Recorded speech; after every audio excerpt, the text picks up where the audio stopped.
As you can see, this is just a regular image that I designed using Canva, then uploaded the image to my website.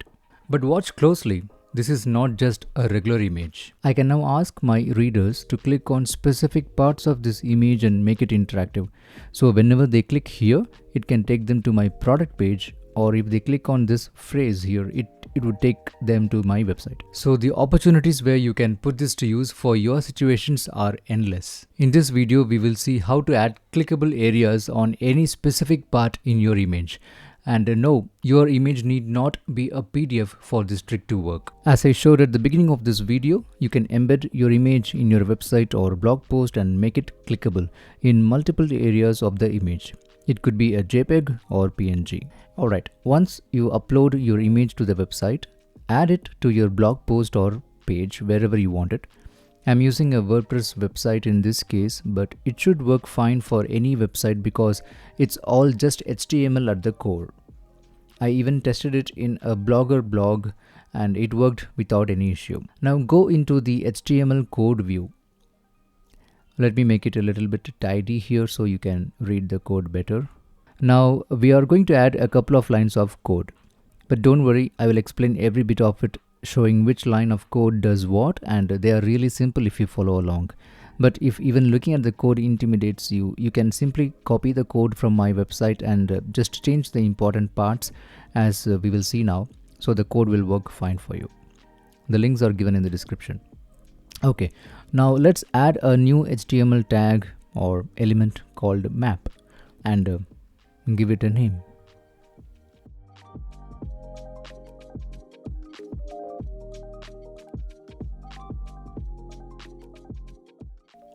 Then within the map tag, we will add an area tag and supply this area tag with 5 attributes. Those are href, alt, target, shape, and coords, which is coordinates. I would like to remember these by the acronym C.H.A.T.S, C.H.A.T.S. So the href attribute gives the hyperlink, and the alt is the alternative name for the location that you want to target. And then the target is like if you want to open this link in a new tab or window, I would say we would give the value _blank for this. And then the shape and coords will come to it in a bit.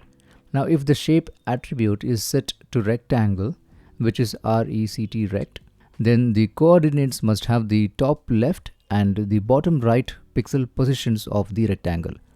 Let me explain.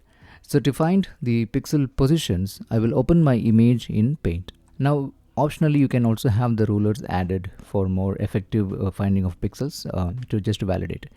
Now I'll use the select tool to select this portion of this section of this image, and when I do that, a rectangle is formed here.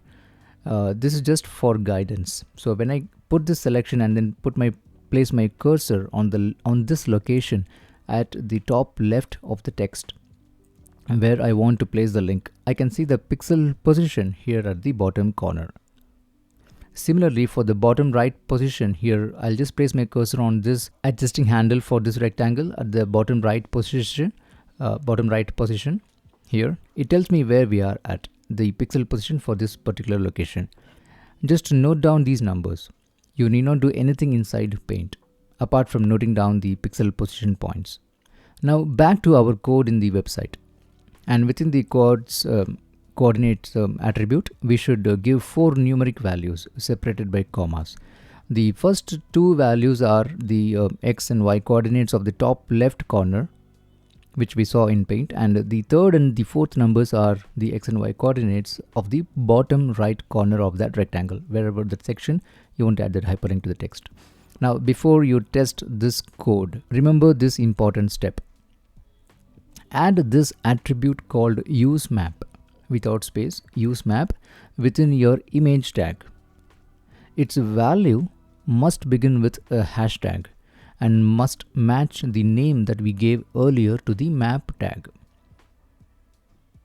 Let me do that now.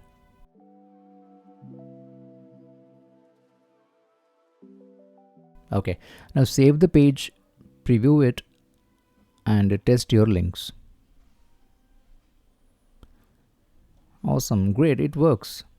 Now the beauty of this technique is that you can add many sections within the same image to make them clickable and add different hyperlinks within this single image.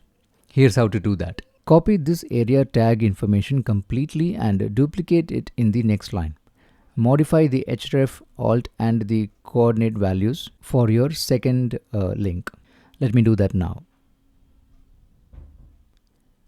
I'm adding this next set of information to add a second hyperlink to my image. Now let's test it out. And it works. If you want an easier route, you can use a free website to generate your maps, which I have explained in this video.